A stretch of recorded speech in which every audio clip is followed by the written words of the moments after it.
It's a pleasure to speak today in support of the Opposition Day motion that this House reaffirm the essential role of the Parliamentary Budget Officer in providing independent analysis to parliamentarians on the state of the nation's finances, trends in the Canadian economy, and the estimates process, and B, call on the government to 1, extend the mandate of current Parliamentary Budget Officer Kevin Page until his replacement is named, and 2, support legislation to make the Parliamentary Budget Officer a full independent officer of Parliament.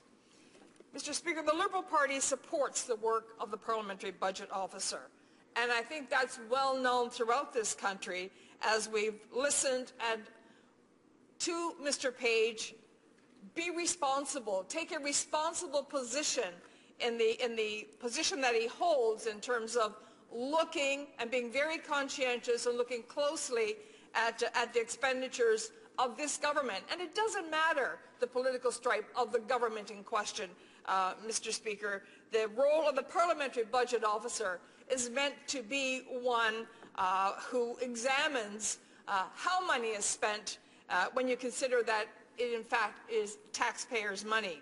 We previously tabled a motion at committee to extend Mr. Page's term and to continue to call for the Parliamentary Budget Officer to be made a full, independent officer of Parliament. At the heart of today's debate is a question of fiscal accountability. In 2006, the same Conservative government, filled with a moral sense that clearly no longer burdens them, introduced the Federal Accountability Act. Liberals supported the increased accountability called for in the Act, which is why we cannot now sit idly by while the same Conservative government discredits the very institution it created. The cornerstone of this Act was the creation of a Parliamentary Budget Officer through an amendment to the Parliament of Canada Act. The Act formally defined the Parliamentary Budget Officer as an officer of the Library of Parliament and granted free and timely access to government information. In addition, the Federal Accountability Act established the PBO's mandate would be to, quote, provide independent analysis to the Senate and the House of Commons on the state of the nation's finances, the government's estimates, and trends in the Canadian economy, and upon request from a committee or parliamentarian to estimate the financial cost of any proposal for matters over which Parliament has jurisdiction." End of quote. On March 25, 2008, the Conservative government appointed Kevin Page as the first ever Parliamentary Budget Officer, and from the outset, Mr. Page took his job seriously. In fact, it would not be an overstatement to say that he continues to excel in his role, ensuring accurate economic information and analysis are available to the House of Commons so that members of Parliament from all stripes have some facts to compare to the questionable statements that are made by the Minister of Finance.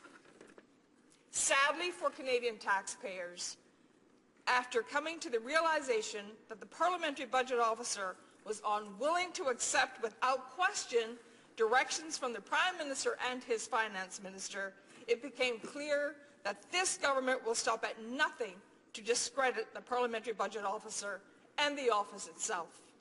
It seems that 7 years in, this government is doing everything in its power to avoid being accountable to the Canadian taxpayer.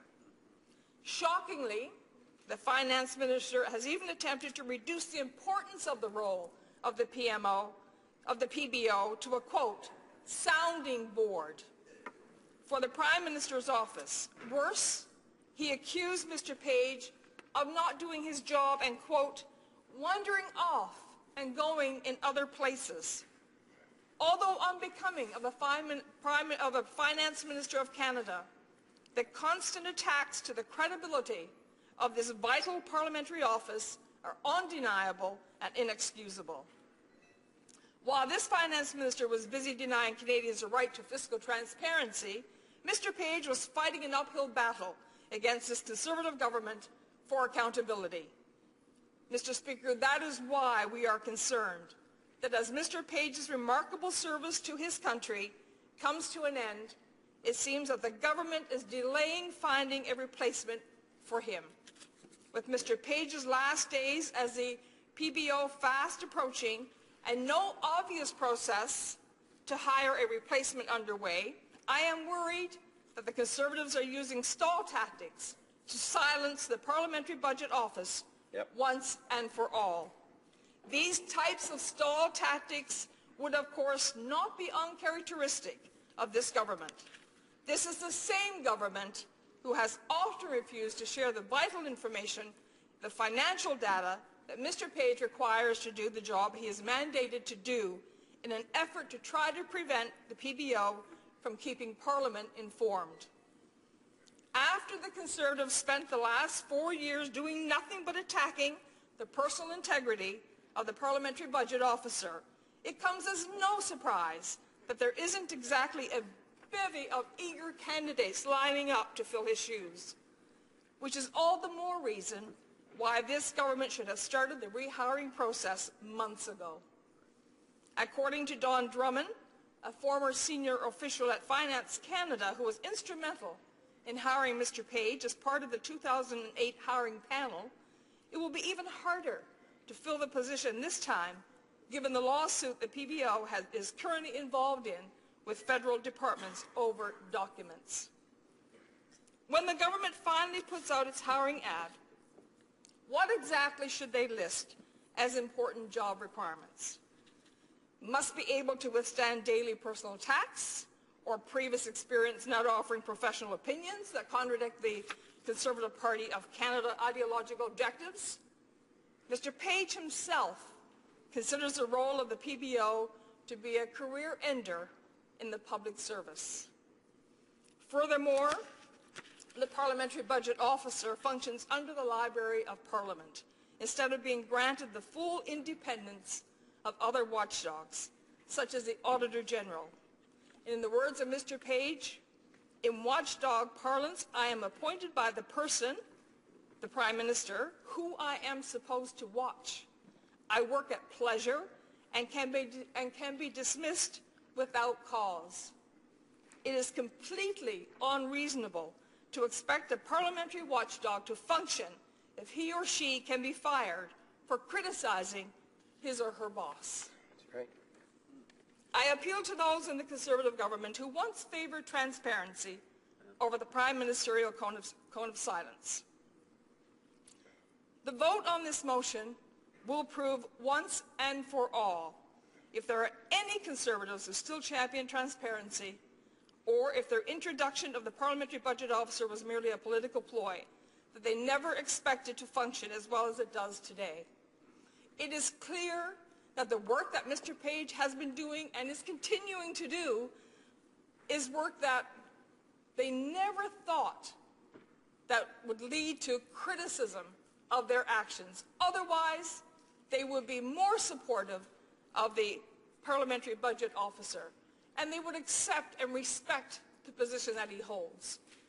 Governments aren't always right. Governments make mistakes, and it's unfortunate that this government refuses to admit that it doesn't have all the answers.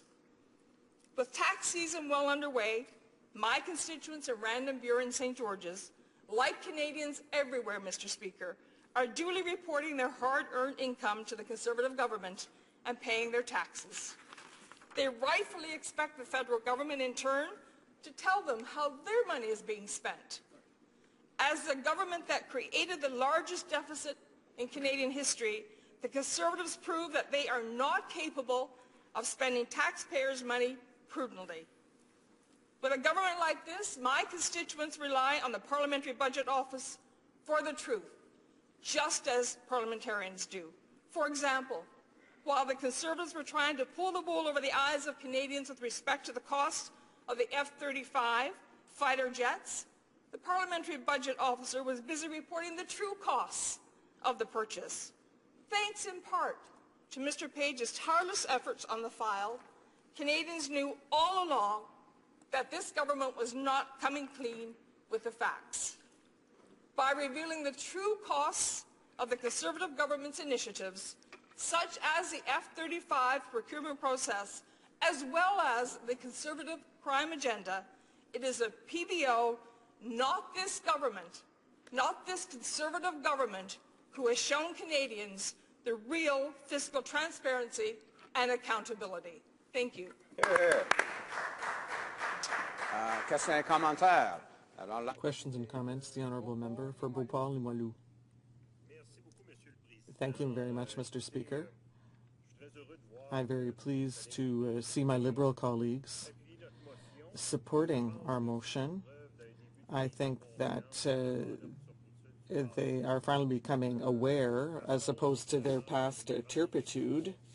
However, we would need to see concrete gestures to prove that they have really changed their behavior. I would like to ask my colleague, why did the Liberals not think of creating a similar position during their 13 years in power? It is certainly not because the government didn't know about the existence of this type of position elsewhere. The Congressional Budget Office in the United States does similar work, so that would have been a good thing to do in Canada. You're in St. George's. Thank you, Mr. Speaker, and I thank my colleague for his question. And I applaud this motion from the NDP. What I find ironic in this, though, when the questions come about why we didn't introduce a similar position, the fact of the matter is there are other ways and other motions put forward that dealt with accountability in the House of Commons, in the Parliament of Canada. And the fact of the matter is that under the Martin government, as my colleague mentioned, we put in place the Gomery inquiry.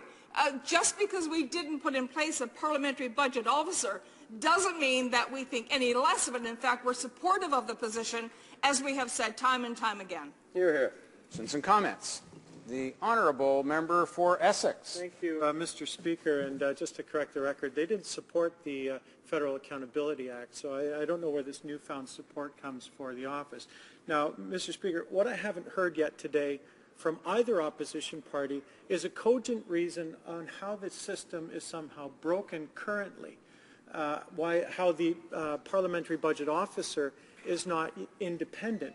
He's with the Library of Parliament, which everybody knows is nonpartisan, which is under the Speaker, which everybody knows plays a neutral role in this House. And the fact that the parliamentary budget officer could be dismissed at any point by the Prime Minister, as they keep alleging, and hasn't been, despite at times unfavorable criticism, the system isn't broken. That's the actual truth. He is independent.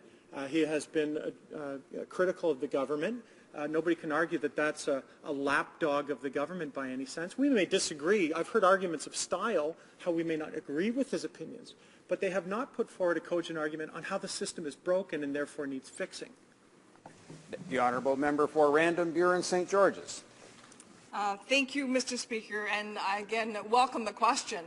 And the reality of the matter is that we always support accountability. We supported accountability in that aspect of the Financial Act. And, Mr. Speaker, when you have a parliamentary budget officer who is being denigrated, who is being abused in the public, who is being said to be doing things other for which his mandate includes, then how can you possibly say that it is working as it was meant to work?